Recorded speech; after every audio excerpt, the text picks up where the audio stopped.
In one other example of how the system isn't meeting the needs of American families, a recent survey by Deloitte's Health Research Center found that only 7% of people feel financially prepared for their future health. Still more Americans, millions in fact, complain about being locked into a job and having no ability to grow in their careers because they or a family member will not be able to get insurance in a new job. Or if they do get insurance, their major health problem will not be covered by that insurance because it was a pre-existing condition. This is a very ugly picture of what many people in our country are having to cope with.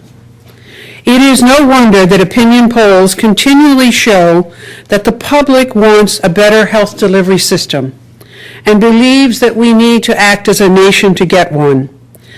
The Catholic Health Association's most recent public opinion poll, conducted just weeks ago, demonstrated that 85% of people believe that providing health care to everyone is a matter of human dignity and the ethical thing to do.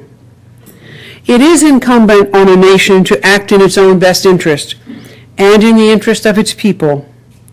And in the area of health care delivery, I think almost everyone would agree we are long overdue for acting in our best interest. No matter what you care about, the poor or the stock market or anything in between, such as worker salary depression, consumer spending, or any other economic issue, letting the current situation continue is counterproductive.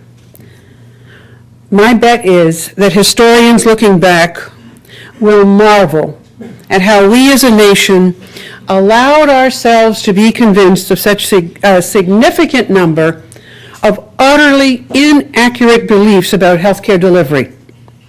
Some of these inaccurate beliefs are absolutely toxic to effective action and must be confronted.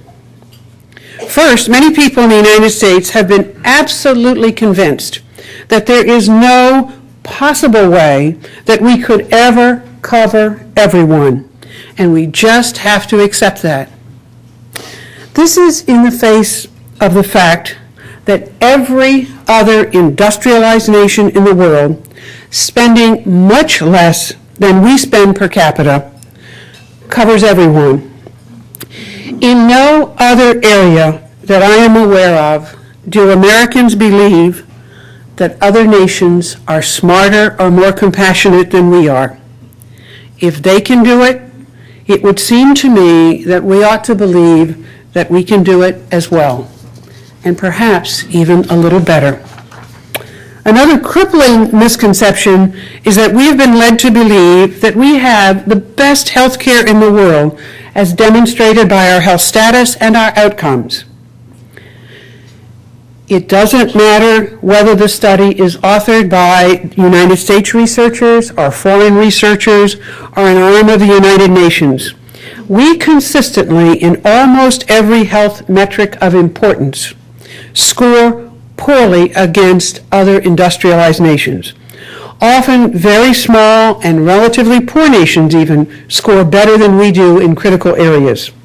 Some of these areas include infant mortality and morbidity, longevity, and disease rates. We are not protecting the best healthcare system in the world by continuing to maintain our very bloated and inefficient delivery structure.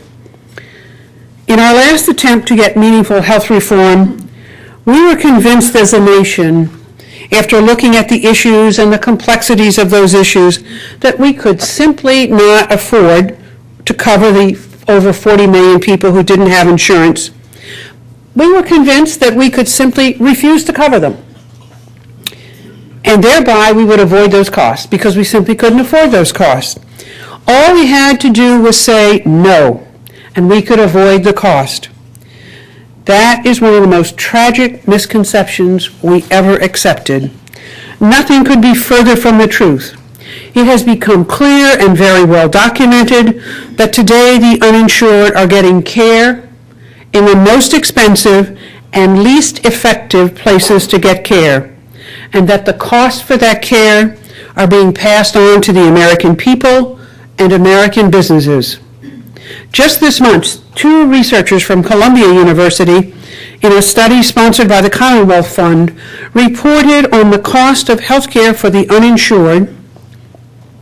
In 1 year, they noted that the cost for the uninsured and the publicly insured workers whose programs, such as Medicaid, pay below the cost of care was $45 billion. That $45 billion is passed on to insured patients, either directly to the patient or to the business, the workers, the company the patient works for. In the 5-year period that these researchers studied, the cost of insurance for employers and other private sources increased 58%. We have to conclude that having huge numbers of uninsured and underinsured in our country creates not only a huge burden for them, but an unsustainable burden for insured Americans and the companies they work for. We also now have several generations of us who have grown up in an employer coverage system that at one time was truly the envy of the world. That nostalgia is blinding us to the current reality.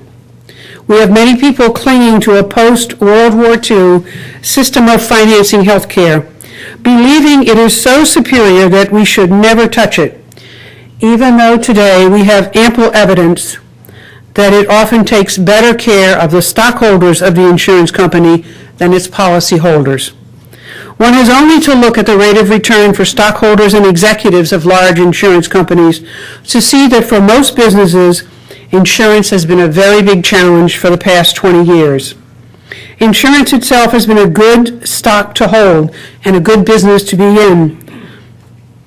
It is a phenomenon not often played out in the American marketplace that the less a company pleases its customer, the more successful it is. One last misconception that prevents us from demanding meaningful action is the conviction that government-run healthcare programs are socialized medicine that will destroy the American way of life. We continue to cling to this mantra, even in the face of the fact that the most generous insurance plan that any American has in terms of utilization, choices, impact on disposable income is our Medicare program. Medicare is, of course, one of the most popular government programs we have, and it largely accomplishes for seniors what we would like the healthcare system to accomplish for everyone. It is available and it is affordable. Our failure to focus on the healthcare delivery system and the problems it creates has led to some significant new challenges for us as a nation. Some of these challenges will take a long time to turn around. One of the most critical is the challenge of getting enough subspecialists available, particularly in our emergency departments. Healthcare personnel, particularly nurses, pharmacists, physical therapists, radiology technicians, is also a huge issue, all of which leads to the number of documented quality problems in our system that, with the increasing transparency of our system, are becoming ever more evident. Another alarming concern, particularly in major urban centers, is the fact that when the situation is evaluated honestly, there is extremely limited capacity to deal with major emergencies, be they natural or man-made. As challenging as this situation is for so many of us, it is also enriching some greatly, and for them, maintaining the status quo is a huge priority. They spend and have spent huge amounts to protect the current system, and they have been successful. They know what works and what doesn't. But we hear lots of talk today about the perfect storm or the tipping point, and many believe we are there when it comes to healthcare delivery. There are many signs that if we are not there, we are well on the road. We see coalitions of businesses and unions that are usually at each other's throats, as well as providers and a wide range of special interest groups from the public saying we have to find a better way.